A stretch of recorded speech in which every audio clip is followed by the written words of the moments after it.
بسم اللہ الرحمن الرحیم۔ احادیث میں بڑا ایک مشہور واقعہ ملتا ہے کہ ایک دفعہ کسی جگہ سے صحابہ کرام واپس آ رہے تھے اور کسی جگہ رکے ہوئے تھے، تو قریب کی ایک بستی سے ایک شخص دوڑتا ہوا آیا اور اس نے آ کے صحابہ کرام سے کہا کہ ہمارے بستی کے سردار کو سانپ نے ڈس لیا ہے اور وہ موت و حیات کی کشمکش میں ہے، تو آپ میں سے اگر کوئی شخص علاج جانتا ہے تو میرے ساتھ چلے۔ تو ایک صحابی اٹھے، اس کے ساتھ گئے، بستی میں گئے، تو انہوں نے جو ان کا سردار تھا بہت زیادہ تکلیف میں تھا، بیماری کی بہت شدت تھی، زہر جسم میں پھیل رہا تھا، تو انہوں نے اس پر دم کیا، اللہ تعالیٰ نے اس کو شفا دے دی، ساری بستی والے خوش ہوئے اور انہوں نے ان صحابہ اکرام کو بکریاں تحفے میں دی۔ وہ صحابی واپس آئے، ساتھ میں بکریوں کا ریوڑ۔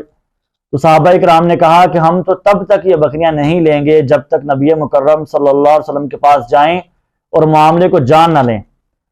خیر صحابہ اکرام وہ بکریاں لیے واپس آئے، نبی مکرم صلی اللہ علیہ وسلم کو سارا واقعہ سنایا۔ تو آپ سب نے پوچھا کہ اس صحابی سے پوچھا کہ آپ بتاؤ کہ آپ نے اس کا علاج جو کیا کیا دم کیا؟ تو انہوں نے فرمایا کہ میں نے اس سردار کو اس کو سورہ فاتحہ پڑھ کر دم کی اور اللہ رب العزت نے اسے شفا دے دی۔ تو آپ صلی اللہ علیہ وسلم نے کہا بے شک یہ سورہ شفا ہے اور یہ جو تحفہ ہے جائز ہے، اس میں جو میرا حصہ ہے مجھے بھی دو۔ تو علماء کرام یہ کہتے ہیں، احادیث سے ہمیں یہ ملتا ہے کہ سورہ فاتحہ سورہ شفا ہے۔ اس وقت ہم بیماریوں میں گھرے ہوئے ہیں، والدین، بہن بھائی، بچے، بیماریاں بہت زیادہ ہیں اور علاج جو ہاسپٹلز کے ہیں اتنے مہنگے ہیں کہ اللہ کی پناہ۔ تو ہمیں چاہیے کہ ہم اس صورت کے ساتھ اپنے آپ کو جوڑ لیں۔ جوڑیں کیسے؟ کہ جب بھی آپ پانی پئیں، جب آپ پانی پینے کے لیے اپنا گلاس بھرتے ہیں تو کم سے کم ایک مرتبہ آپ سورہ فاتحہ پڑھ سکتے ہیں۔